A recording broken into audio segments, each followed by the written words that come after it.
So, hi there. Welcome to the latest ECIST Bitesize Podcast. My name's Lee Dowson. I'm a physician and lead for QI at Royal Wolverhampton Trust. And this morning I'm in conversation with James Owen, who's a great friend and colleague and a fantastic QI practitioner. Say hello, James. Hello.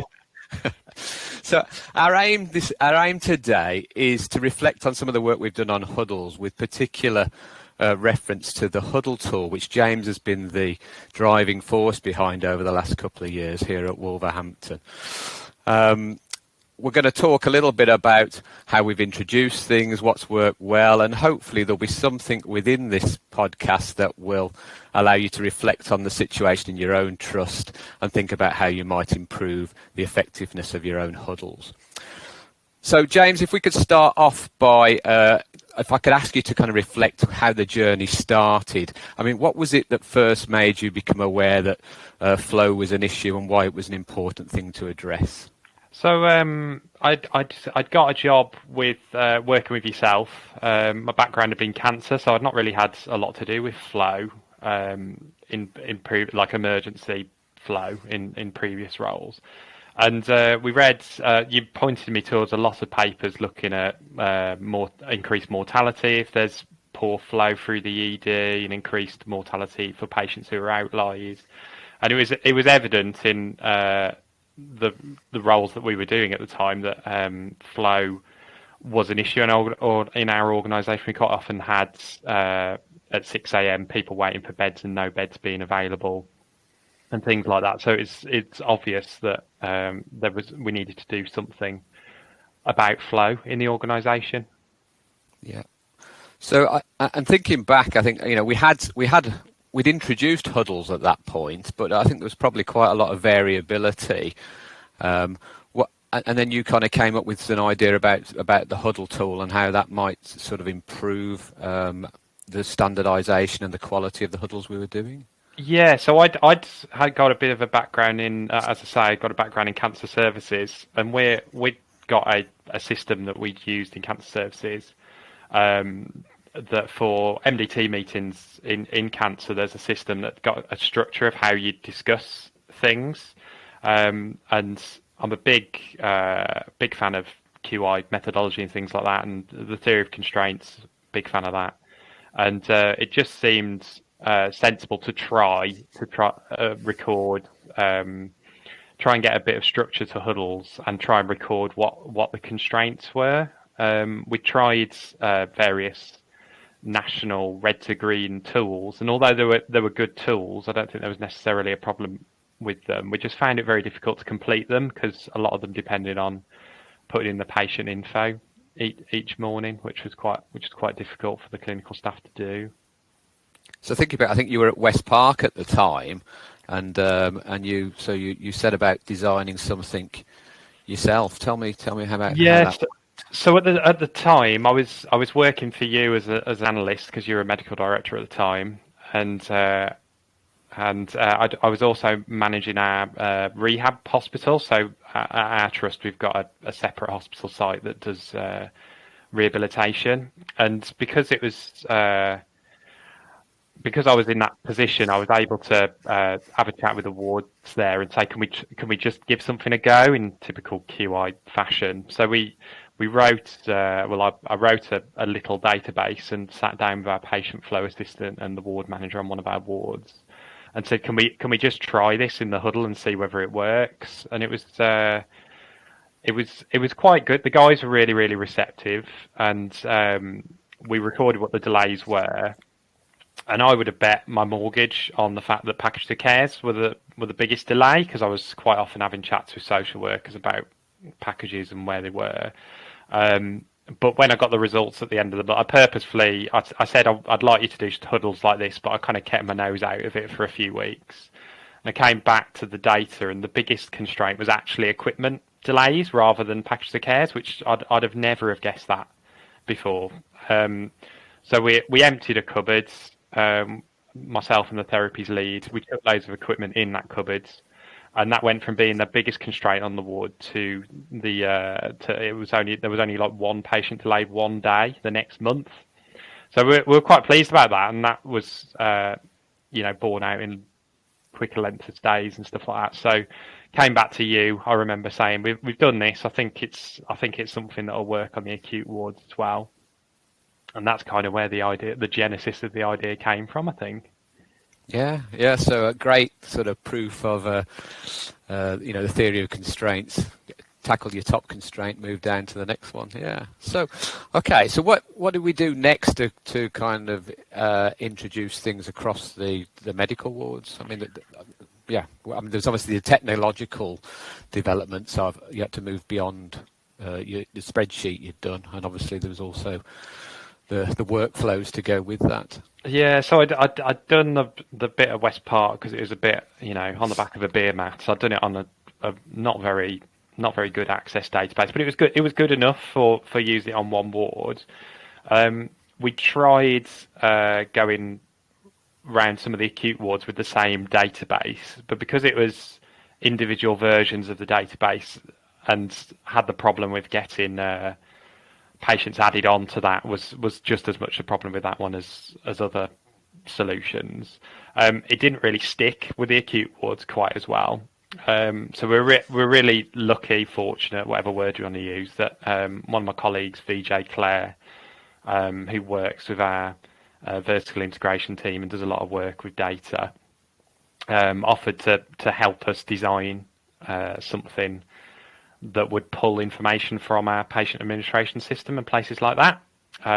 So getting that on board was a huge step for it, because it meant that people could just focus on the important bits, not the type in Mrs. Bloggins' name in at the start of the week or whatever. They could just focus on what the issues were.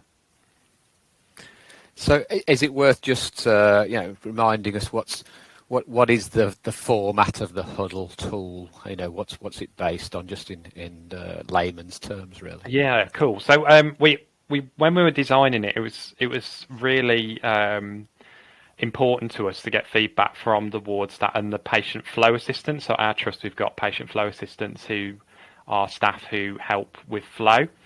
So they kind of determined what would be in there, really, because it was trying to get the structure of the huddle right. So at this current iteration of the tool, we've got criteria to reside in there, which is something that's relatively recent as we speak. It's got a list of patients that you can select through the patients, and then for each patient each day, a user records what the action is for that day from the huddle. And if the patient's having a green day, so that's a day without any delay, or a red day, something's delaying the patient. And there's a series of drop-down boxes for constraints, so people can record what the specific issues are. There's clinical scores in there, like end-of-life assessments and frailty scores. And more recently, we've pulled in early warning scores to help with discussions in the huddle, which is quite helpful. In terms of other stuff that's displayed, so it displays the patient's length of stay, how many red or green days they've had, what the actions were from the previous day. So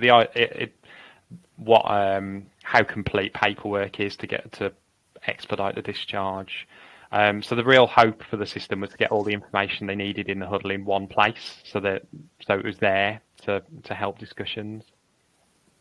Yeah, and I think the other, that sounds like quite a lot of information. So it can look quite busy, but I think the important thing is it's all on one page. And once people know their way around it, I think it becomes fairly easy to look at the relevant bits along with the discussion. Would be my experience of using it on the ward. Yeah, we tried with sub menus and stuff, and it was really difficult, because a huddle's a really quick conversation. You're aiming between 30 seconds and a minute per patient, so you just don't have time to flick between different screens. So having it all in one place on one screen was really helpful, and that was through feedback from the patient flow staff that we got that sorted. So you've mentioned the patient flow staff a number of times, and I agree. I think they've been absolutely key to this, and I'm not sure all trusts have equivalents. So it's probably worth saying a little bit more about how we rolled it out, and how who were the key staff to engage, and how did we manage to get busy clinical teams to engage with the tool? Yeah, so we're big. We're myself and you. We're both part of the QI team, so we used a lot of QI methodology to try and get people engaged. So we looked at stakeholder engagement stuff and looked at the various staff groups. I think the most important one, as you say, was the patient flow staff. So the tool was designed in collaboration with Elaine, who was one of our patient flow assistants, who was really fantastic, and that gave it a bit of credibility with the staff. So what the patient flow staff do is their job is related to flow for whichever ward they're on, and the first step for the tool was to explain what it was to that staff group and try and get them entering the information each day on there. So they previously used spreadsheets, and we managed to get rid of the spreadsheets and use the tool, which was better for the guys because they didn't have to have version control for spreadsheets, etc. But there was a wider bit of engagement with staff, so we did a lot of work with the consultants at the time, which is why it was really helpful that you'd got a good relationship with the consultant body, so you could, in some cases, introduce me and give me a bit of credibility before I went around saying you're gonna have this system that's going to tell you where you're all going wrong and what you can fix. So we did a lot of, I'm sure you remember, we did a lot of work with the consultants, taking them through each iteration, each step of the process. We were just letting them know what was going on. We did a lot of work with the nursing staff on the ward. So ward managers really liked the idea of something that would add structure to the huddles, because it's quite often huddles will bend to the whim of whichever consultant's on that week, which it can be quite difficult for the other staff groups. So having something that staff could say, oh well, the system is asking for this information. It's not me, it's the system. Sometimes that helped people have those challenging conversations, like when's the patient expected to go home, and why not today, and what's the constraints and stuff like that. So engaging with those ward managers and nurses was really, really important as well. Yeah, and it's interesting as you say that. I'm thinking, we often talk about the culture of the huddle, don't we? So essentially, we're putting band 4 flow assistants in the middle of a potentially a quite scary place with senior people who could be intimidating. So it's important to emphasise that. I always talk about the rugby kind of referee post. They might get paid. They get paid a lot less money than the stars, but you don't argue with them. And obviously we try and encourage the team to really support them. But they've been fantastic in being able to help coordinate the huddles, and it's great to see them, asking challenging questions to some of the clinical teams as well. It's fantastic, and I think having the rule book in front of you. To stretch your analogy even further, like rugby, there is a defined set of rules, isn't there? And ward huddles and how the ward works should probably be the same, shouldn't it? And if you've got a tool in front of you that's got the rules or a structure in front of you, it's easier to except like the rugby referee says, well, it's the rules, isn't it? And that's what it is. So we've developed a SOP previously, probably needs updating, but there's always a SOP around. But people realistically are not going to go back and look at the SOP every week before they become the consultant on the ward. So having that tool allows an easy reminder of the structure of how it works, really. Yeah, I think so. So thinking about other things that have helped the success of the tool to be spread and accepted. Is it worth talking about some of the outputs? Because people they'll engage for so long, but if there's no kind of so what, it's not going to sustain. Yeah, I think that's a really legitimate question. It's lovely having these things, but if no one's using the outputs, then there's not any point doing it, is there? So I think the first bit was getting rid of some of the admin that the flow staff were doing. If you're asking people to do this on top of other stuff, it just doesn't. it doesn't sustain. You just can't keep it going. So it was using something to remove some work was really, really important. So we've mentioned the theory of constraint. You can't have a conversation with me in work without me talking about the theory of constraints. But so we developed VJ, who was the guy who did all the technical bits. We had a conversation very early. I said, look, we need to have good outputs from this so we can inform improvement work. A little bit selfishly because I had an eye on moving into improvements. But so it produces reports looking at what the biggest ranking red reasons or the biggest constraints. And the idea is we can go back to ward areas and say the biggest delay on your ward is X. What are you going to do about it, or what are we going to do about it, and then fix it. And aside from the usual data denial conversations that I think are just human nature, I think wards have found that very, very helpful to say this is the biggest delay is, because there's just numerous versions of the West Park conversation I had going on of, oh, it's the social workers. Oh, no, it's not the social workers. It's you haven't got the equipment, or you haven't got the paperwork done, or things like that. So that's been really, really useful. We've more recently got an executive report that goes into all our managers and execs inbox each morning, and that's really helped with engagement because people rarely, because everyone's so busy, especially at the moment, people rarely go looking for stuff.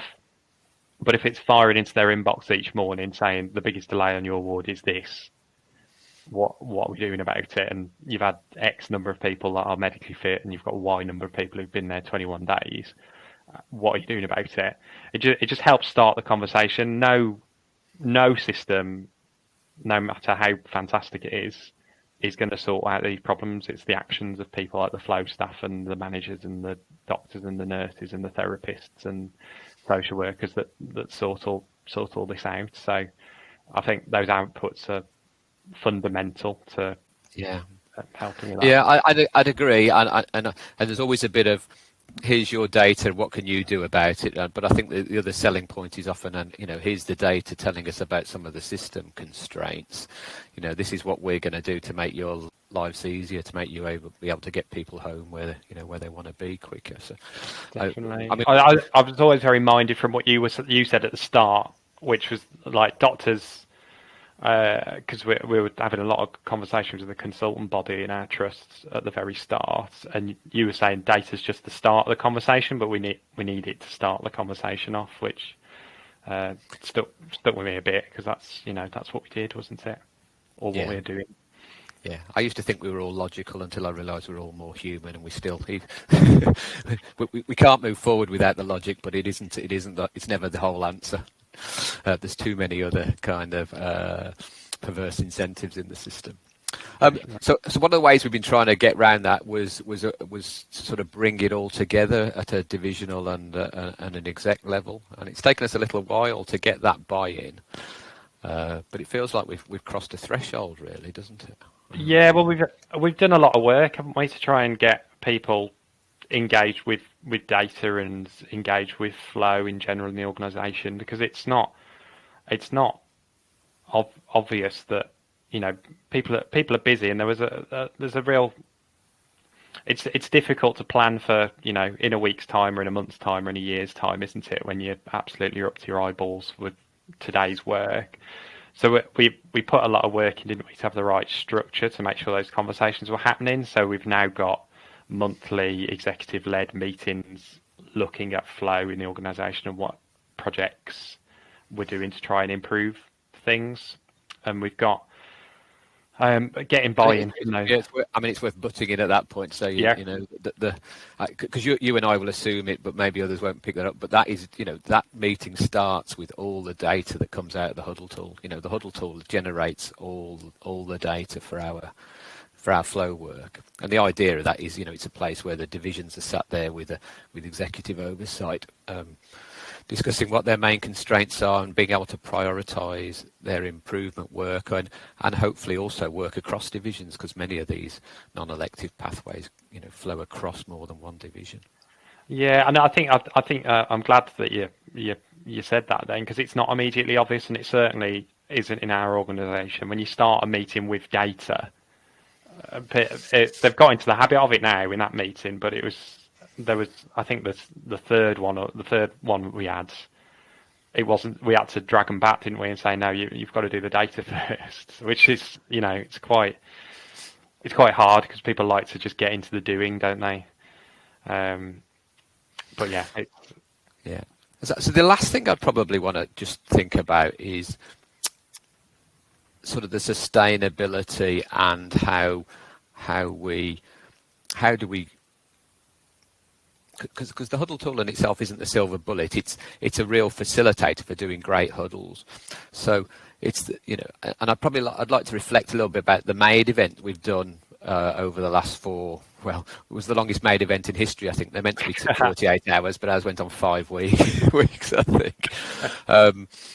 But I kind of a reflection on how did the MAID event help to embed using the huddle tool and vice versa? I think I'd like education so the tool, as we said earlier, is the one of the main incentives for having a tool is to educate what a structure of a huddle should be, and a MAID is a very intense version of that, isn't it? With external partners coming and saying when are they going home and asking those questions. So I think having the huddle tool to be able to provide real-time information to people, like who is medically fit on these wards, so people could take action, was I think an important part of the recent MAID that we had, which we saw record numbers of discharges for about 3 or 4 weeks, which was absolutely vital given the fact we were in what wave is it now? Third wave, second wave, third wave of COVID. So I think the huddle is really helpful for that. But I think the point that's really important to say that, and I think we've said it a couple of times, is that it's getting the structure right of those huddles. It's an educational tool, so it needs to be used as an educational tool, not just plonked in and not looked. No, I'd agree, and I think having that. I suppose when I say MAID, actually what pops up in my head is the huddle support that went in. So it was the matrons, operational managers, and clinicians joining and supporting the huddles through those weeks. Initially daily, then several times a week. But that really gave an opportunity to help improve the efficiency and the standardisation of the huddles, because we often forget we introduce these systems and there is very little in the way of education. If it isn't intuitive, you're kind of stuck, really. So I think if other people were thinking about why their huddles are not being so effective, there needs to be a real focus on how do you provide people with the information and the education. How can you do some on the ground observation and feedback,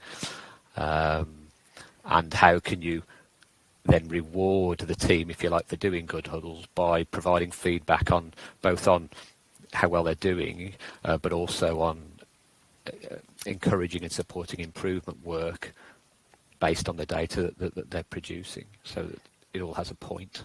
Yeah, I completely agree. And that on the feedback, like even if it's just a piece, we've gone towards with laminated bits of paper saying this is what you should say for each patient. You wouldn't believe the transformative effect a piece of laminated paper has on some people. And as a non-clinician, like I'm not a clinician, and it can be quite intimidating to go into a huddle and say to a doctor or a nurse or whatever, they shouldn't be here, should they? Really?